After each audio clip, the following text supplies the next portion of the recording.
In the North Sea, the crew of the Kinloch Bravo oil rig is getting ready to finally go home after months of hard work. Unfortunately, Magnus, the rig manager, is receiving a call from the company with bad news. The helicopters are diverting to help the North Kilscour platform with its power failure, so they don't know when they'll be able to pick Magnus' crew up. Magnus wants to ask for more details, but the phone suddenly stops working. Communications start falling all over the building. Kat's call with her wife freezes, and Fulmer can't make the main radio work either. Magnus calls for a meeting and announces that they'll have to wait a while to go home. This isn't well received by anyone, especially not by Lars, who keeps asking for proper explanations. Suddenly, the power goes out in the whole building, and Fulmer discovers all generators are down.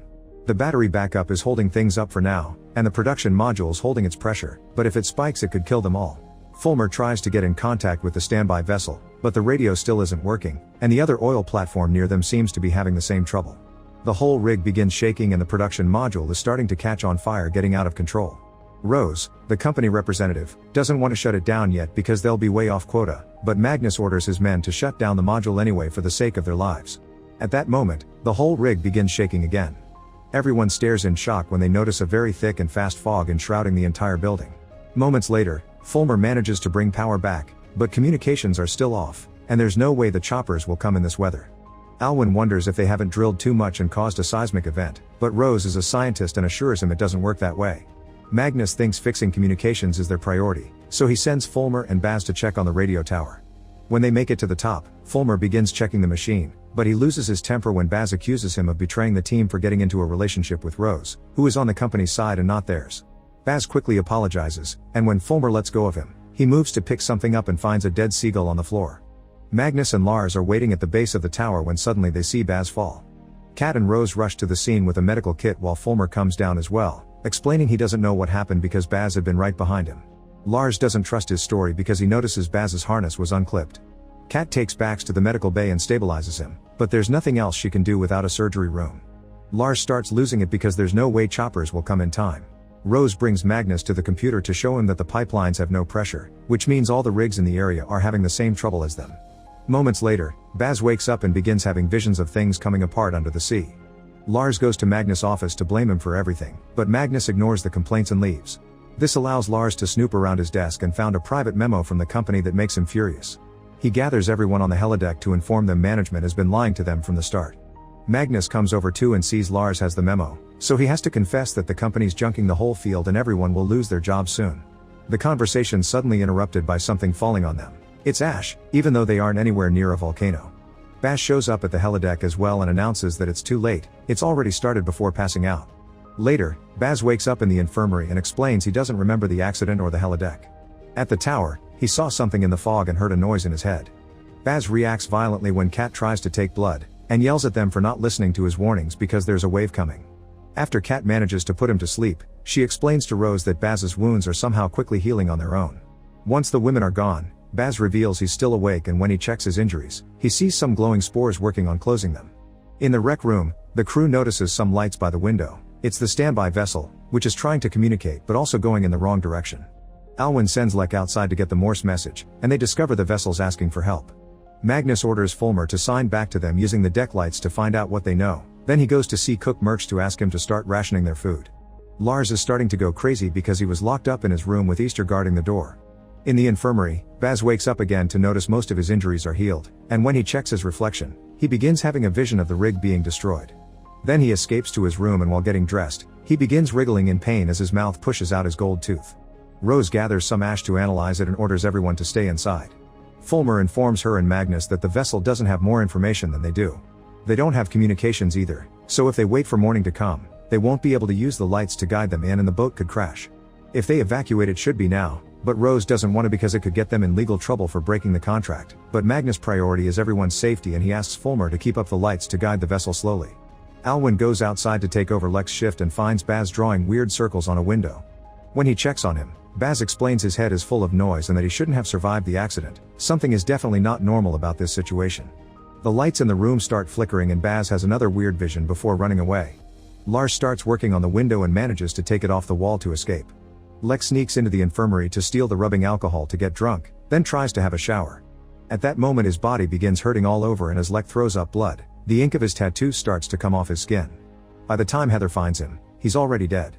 When Kat comes to check on him, She can't tell what killed him, but when Dunlin shows up with Baz's tooth, she's sure there's something pushing inorganic material out of their bodies. In the control room, Fulmer notices a light on the bridge that doesn't come from the vessel. He and Alwyn go outside to check it out, but Lars sees them and turns off his flashlight before they can catch him. He sneaks back inside the building through the door they used and locks it, bumping into Heather on the way. Fulmer and Alwyn check the rowboats in case anyone is trying to escape, and Fulmer accidentally wounds his hand. At that moment, the ash mysteriously stops falling. Lars goes to the control room and starts signaling SOS with the lights, causing the vessel to come at full speed. Alwyn and Fulmer see the message and try to get back inside, but the door's locked, so Alwyn goes looking for another entrance while Fulmer keeps on shouting. Heather hears him and brings Magnus to help her open the door. Fulmer tells them about Lars and they rush to stop him, almost starting a fistfight before Magnus asks them to concentrate on sending a message to the vessel to correct its course. Alwyn's currently following some lights flickering that lead him to Baz, who refuses to come back because he needs to see the life in the water that started it all. Alwyn insists and makes Baz snap, grabbing Alwyn and making him spout water through his mouth. Dunlin arrives to warn them about an incoming wave caused by the boat changing course, so Baz drops Alwyn and runs away.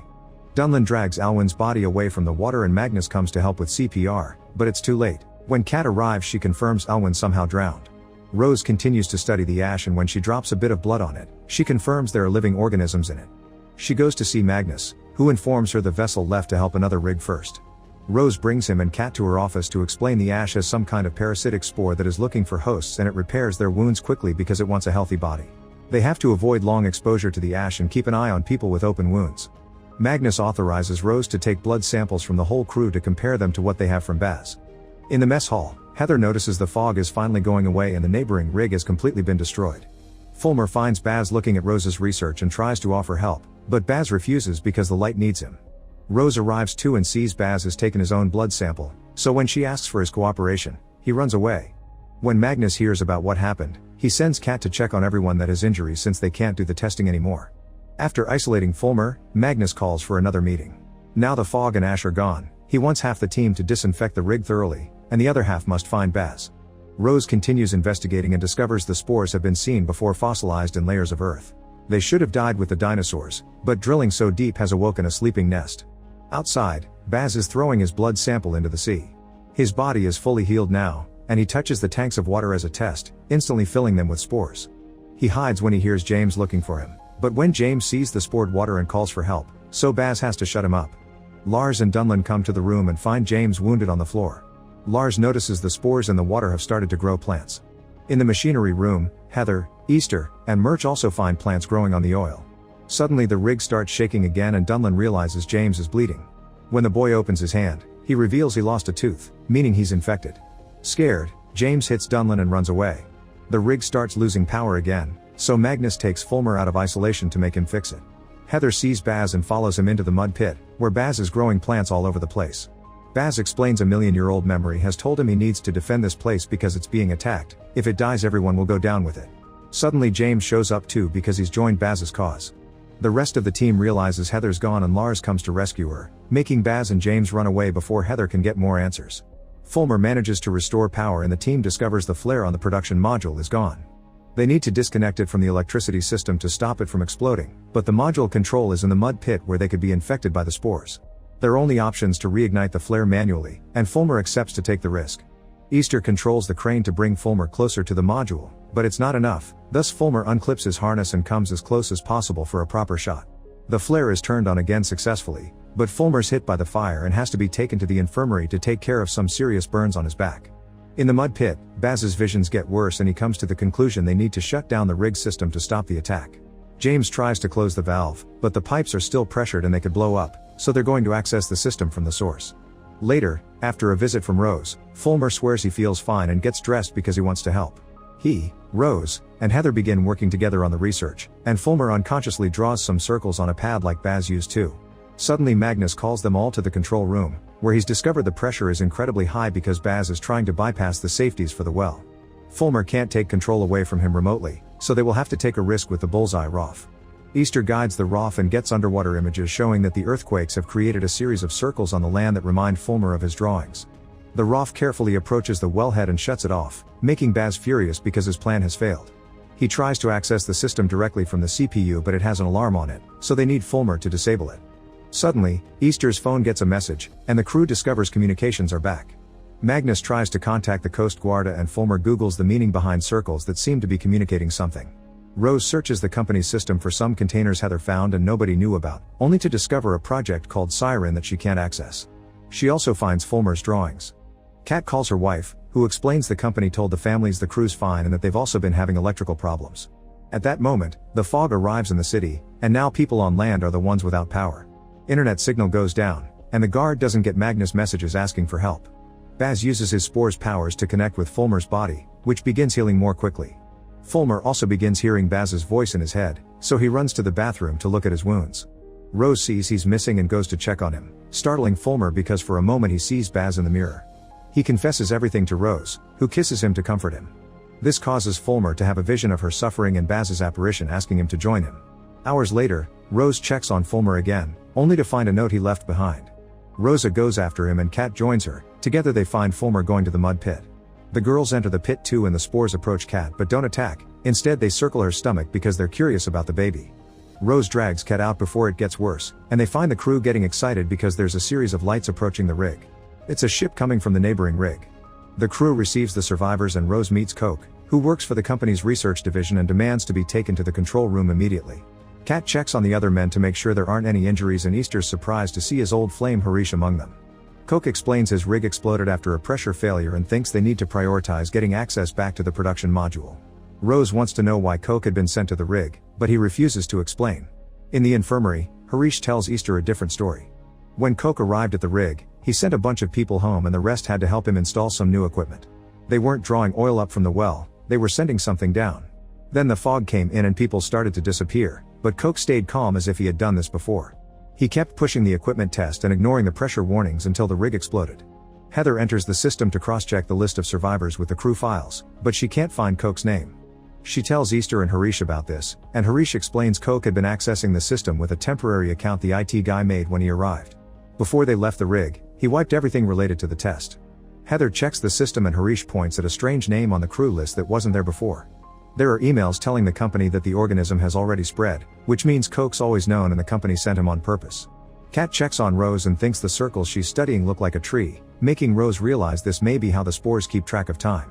The gap between the rings marks the 5 major mass extinction events, which means the last ring is the present and is closing up quickly to destroy them. Coke explains that's what happened in his rig. The explosion had been caused by the infected people opening the well to blow it up. He wants to send a team to the production module, but Magnus refuses to take that risk, and Rose guesses all those containers and the testing are the secret Project Siren. Fulmer finally joins Baz and James, but he notices his mind is clearer than his friends. Baz explains he hasn't been exposed to the spores long enough yet, but they'll take over soon. Baz can help him harness them if Fulmer accepts to deal with the system. Fulmer begins to work but it'll take a while to shut down the alarm.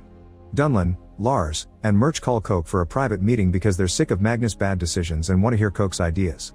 Coke explains they can stop Baz by using the carbon dioxide from the secret containers to knock him down. It's just a matter of entering the mud pit and connecting the carbon dioxide to the ventilation system. The trio gets the canisters from the containers and Dunlin gets suspicious because the label says the carbon dioxide's mixed with something else. They take the canisters to the mud pit and connect them to the ventilation shafts, protecting themselves with masks. Baz sends James and Fulmer to check what's going on and James finds the trio first, only to suddenly throw up blood on them.